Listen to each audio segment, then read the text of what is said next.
Hati-hati semuanya buat teman-teman yang mengalami telat bayar, sudah mulai jatuh tempo menjelang akhir tahun 2025. Pasti pertanyaan teman-teman semuanya, kenapa Bang? Nah, ini yang mau saya terangkan buat teman-teman semuanya yang mengalami telat di 95 pindar resmi terdaftar di OJK. Walaupun selama ini yang selalu dibahas oleh otoritas jasa keuangan adalah pinjol ilegal. Padahal sumber masalah sebenarnya ada di legal, karena kebanyakan serigala berbulu domba. Ya, tapi sebelumnya seperti biasa buat teman-temanku yang belum mensupport, silahkan.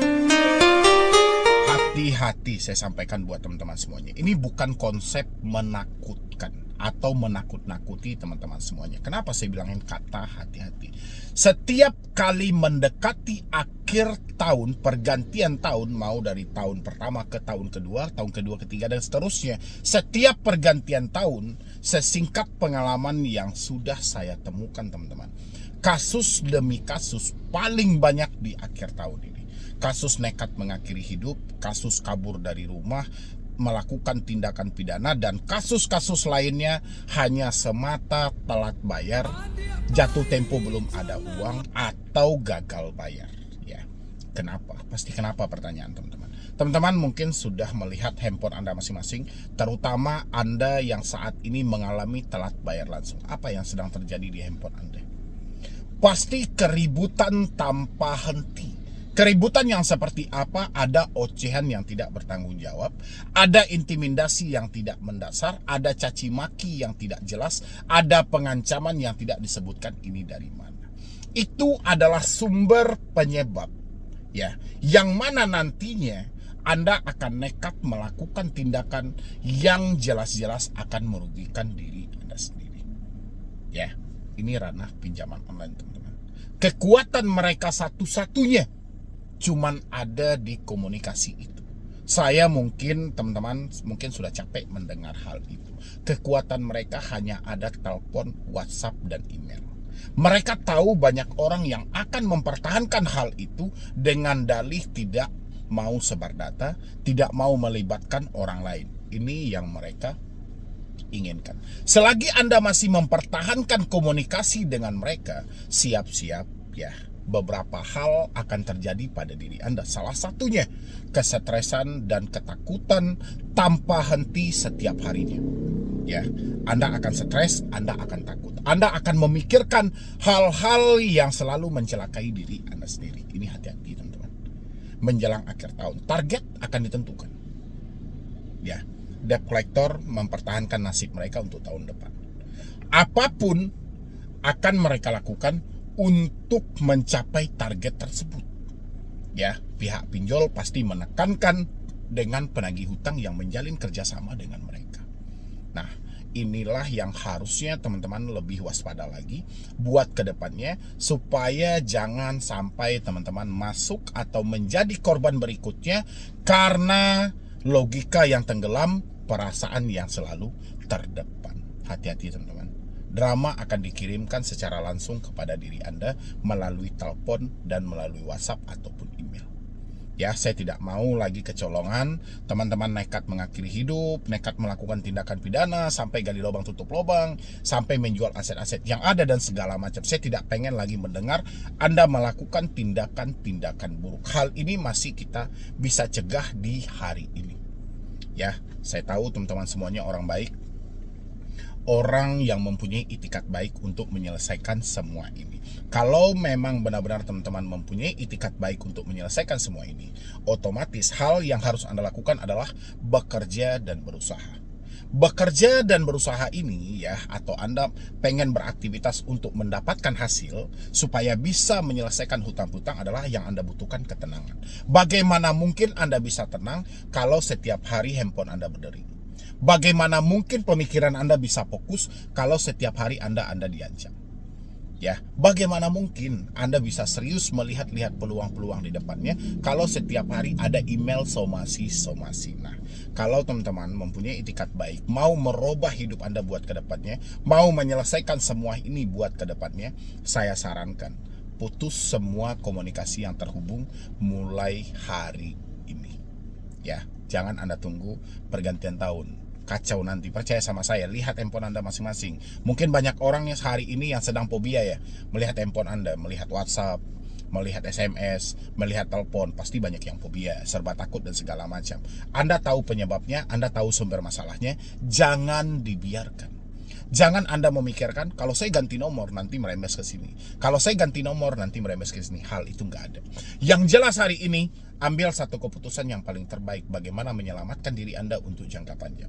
Urusan hutang-hutang, Anda tanggung jawabi di saat Anda sudah mampu, benar-benar sudah bisa. Ya, hari ini sayangi diri Anda. Jangan bawa pemikiran Anda ke dalam kesetresan. Jangan bawa pemikiran Anda ke dalam ketakutan. Yang mana nanti berdampak serius pada hidup Anda untuk kedepannya. Ya, itu yang mau saya sampaikan buat teman-teman semuanya, supaya lebih hati-hati menjelang akhir tahun 2025, terutama yang hari ini terikat atau terjerat di ranah pinjaman online, pinjaman daring. Ya, karena musuh kita bersama yaitu tadi serigala berbulu domba. Mudah-mudahan teman-teman paham apa yang saya sampaikan, teman-teman bisa mengikuti, teman-teman bisa mempraktekkan, insya Allah semuanya akan baik-baik saja. Tapi kalau Anda membiarkan hal itu, resiko tanggung sendiri. Ya, jadi sekian dulu dari saya, Medi Broni. Wassalamualaikum warahmatullahi wabarakatuh. Selamat sore buat teman-temanku semuanya, khususnya yang sudah ada di YouTube Solusi Hutang MB. Ya, sebelum saya lanjutkan buat teman-teman semuanya, saya mau menampilkan satu cuplikan dulu. Ini kita mohon doanya juga ya teman-teman. Kebetulan saya orang Padang, Sumatera Barat gitu loh, dan kampung halaman saya hari ini mungkin dilanda bencana yang sangat luar biasa. Mungkin teman-teman sudah menonton juga gitu loh, banjir bandang di mana-mana, longsor di mana-mana, jalan putus dan segala macam. Dan sama-sama saya minta doanya buat teman-teman semuanya, semoga semua saudara-saudara saya semuanya di ranah Minang, di Sumatera Barat itu diberikan ketabahan, diberikan kesehatan juga, supaya ini bagian dari ujian juga, supaya kita lebih bisa berbenah diri lagi buat kedepannya. Dan untuk korban-korban yang sudah ditemukan juga, semoga amal ibadah mereka semuanya itu bisa diterima di sisi Yang Maha Kuasa. Dan semoga saja bencana ini cepat berakhir, bencana ini cepat tertangani juga gitu loh, dan tidak ada memakan korban jiwa lagi. Dan untuk keluarga-keluarga yang berdampak langsung dengan bencana itu, diharap tabah dan sabar, tetap berdoa sama Yang Maha Kuasa. Ini adalah bagian dari ujian untuk perjalanan hidup. Semoga saja ada hikmah di balik ini semuanya. Ya, oke. Ini teman-teman semuanya, yang mau saya bahas hari ini adalah tentang debt collector atau FC yang selalu berkunjung, terkadang di luar konteks atau di luar aturan yang berlaku gitu loh. Salah satu ini ada dari salah satu subscriber saya juga yang bertanya tentang tunaiku. Nanti kita juga akan bahas teman-teman, apakah diperbolehkan hal-hal seperti ini terjadi. Dan habis itu juga ada yang ketakutan juga, yang mana dia dihubungi juga sampai ke perusahaan dia. Tapi sebelum kita lanjutkan, buat teman-teman semuanya yang belum mensupport channel ini, boleh disupport dulu, boleh didukung dulu, karena satu supportan dari teman-teman semuanya menjadikan channel ini makin berkembang dan saya makin semangat dalam memberikan motivasi dan edukasi. Silahkan. Untuk yang paling pertama, mau kita bacakan satu pertanyaan dari salah satu follower saya juga. Nanti teman-teman semuanya bisa follow Instagram saya, yang mau mendm saya juga boleh teman-teman, atau teman-teman bisa langsung melalui WhatsApp juga boleh. Langsung teman-teman tinggal klik tombol gabung yang ada di bawah nama channel, nanti ambil telepon Medi Broni. Insya Allah saya akan memberikan jawaban, mengedukasi Anda, menunjukkan jalan yang terbaik apa yang harus Anda lakukan buat kedepannya. Silahkan Anda bergabung di channel ini. Oke. Bang, saya galbay di APK tunaiku sudah lebih dari 1 tahun. Pernah DC datang ke rumah dan ke sekolah tempat saya ngajar. Dan hari ini mulai telepon ke kantor suami dan ditegur. Nah, ini rasa saya hal-hal seperti inilah yang harus dibenahi sebenarnya oleh otoritas jasa keuangan, ya. Kenapa ini dibenahi? Pertama, Saya paham banget gitu loh. Mungkin yang namanya hutang piutang itu memang harus dibayar ya, tapi kita lihat dasarnya dulu. Tapi kalau memang misalnya harus mempermalukan, harus menagih kepada di luar dari si konsumen sampai dia ditegur perusahaan dan segala, ini kan nggak bagus. Percuma dong ada aturan POJK nomor 22 tahun 2023 tentang aturan penagihan kredit terbaru, teman-teman semuanya. Yang mana di dalam itu disampaikan dengan jelas juga disampaikan, dilarang melakukan pengancaman yang sifatnya mempermalukan, dilarang melakukan penagihan di luar dari si konsumen. Sekarang si DC pernah datang ke rumah dan ke sekolah tempat saya ngajar. Oke, datang ke rumah nggak ada masalah, datang ke sekolah. Ya, kalau sebelumnya ada terjadi kesepakatan antara si penagih hutang dengan yang mau ditagih, itu nggak ada masalah. Karena memang dalam aturan OJK memang itu diperbolehkan. Ya, tapi kalau misalnya tidak ada perjanjian dalam hal itu, si yang ditagih tidak mengizinkan penagih untuk datang ke tempat kerja dia, ya mohon maaf, ini nggak bisa. Ya, itu tidak boleh terjadi. Dan teman-teman yang mengalaminya, tiba-tiba ada DC yang datang ke tempat kerja Anda, saya butuh bukti-buktinya teman-teman semuanya, buktinya gitu loh. Dan coba Anda pertanyakan, dia tahu nggak sih POJK nomor 22 tahun 2023 itu tentang aturan penagihan kredit terbaru. Oke, ya. Habis itu lagi, dan hari ini mulai telepon ke kantor suami dan suaminya ditegur oleh HRD. Ini kan melenceng banget gitu loh. Menagih di luar dari si konsumen. Sedangkan dia menagih kepada si konsumen aja, ya, tapi di luar dari alamat domisili itu sudah salah. Apalagi di luar dari si konsumen. Ya, sampai suaminya ditegur oleh HRD dan segala macam. Ini nggak bagus. Ya, dan ini harus diperbaiki oleh otoritas jasa keuangan. Hal-hal seperti ini dari dulu sampai sekarang ini tidak pernah terbenahi dan tidak pernah teratasi. Kalau ada teman-teman yang mengalaminya langsung, saya berharap Anda mengambil bukti-bukti yang jelas, bukti-bukti yang tepat tentang pelanggaran-pelanggaran yang terjadi. Itu harus didasari dengan buktinya, nanti kita laporkan bersama-sama. Ya, itu buat teman-teman semuanya. Dan habis itu buat teman-teman juga, karena mengingat ini biar seimbang ya, jangan kita menyalahkan soal si DC aja. Anda pun juga sebagai si debetur, kalau memang mengalami telatnya itu sudah terlalu lama misalnya gitu kan, sudah terlalu lama, coba dong ditanyain ke diri Anda. Jadi menjelang Anda galbay, menjelang Anda telatkan pembayaran dulu, Anda menabung nggak sih selama perjalanan itu? Contoh kayak gini, saya galbay APK tunaiku sudah lebih dari 1 tahun. Selama lebih dari 1 tahun Anda menabung atau tidak? Ya, paling tidak Anda menabung dong, menabung 10.000 atau 20.000 per hari. Kalau Anda menabung 20.000 per hari, otomatis udah berapa duit Anda yang terkumpul? 20.000 kali 12 bulan aja itu 7.200.000 teman-teman semuanya. Ya, duit yang bisa Anda kumpulkan. Ya nggak sih teman-teman? Tapi giliran ada penagihan, masa Anda nggak bisa negosiasi? Apakah duit itu nggak ada? Ya, ini kembali ke teman-teman semuanya. Tunjukkan juga lah inisiatif kita untuk negosiasi pokoknya kalau sudah terlalu lama. Tapi kalau memang Anda bilangin, saya sudah mencoba bang, tapi usaha saya ya belum bisa maksimal dan segala macam, ya apa boleh buat. Ya, oke ya teman-teman semuanya, dan kita lanjutkan untuk pertanyaan berikutnya. Pertanyaan berikutnya, Bang, maaf nanya ya Bang. Bang, kalau pinjaman masih berjalan tapi saya sudah nggak mampu bayar, gimana? Pinjaman masih berjalan sudah nggak mampu bayar. Ya memang orang nggak mampu bayar itu di saat pinjaman masih berjalan. Kalau pinjaman sudah berakhir dia sampaikan tidak mampu bayar, itu nggak ada problem namanya. Ya. Mungkin ada kekeliruan ya dalam mengetik pertanyaannya. Ya memang seperti itu gitu loh. Kalau pinjaman masih berjalan tapi saya sudah nggak mampu bayar, gimana ya gimana gitu loh. Tetap Anda bekerja lah. Hari ini Anda nggak mampu kan belum tentu minggu depan, belum tentu bulan depan kan kayak gitu. Yang penting kita positive thinking aja ya. Habis itu lagi saya cerita sedikit ya Bang. Saya ada pinjaman di tunaiku dari tahun lalu dan pas dapat ansuran 10, dapat tawaran top up. Terus posisi waktu itu saya lagi kepepet juga waktu berunding sama suami, akhirnya diputuskan untuk ambil aja, nanti bayarnya pakai gaji suami. Ternyata Bang, waktu udah ACC dan cair di bulan itu juga suami kena PHK. Karena perusahaan pilot akhirnya di ansuran ketiga ini udah nggak bisa bayar karena suami belum juga dapat kerja.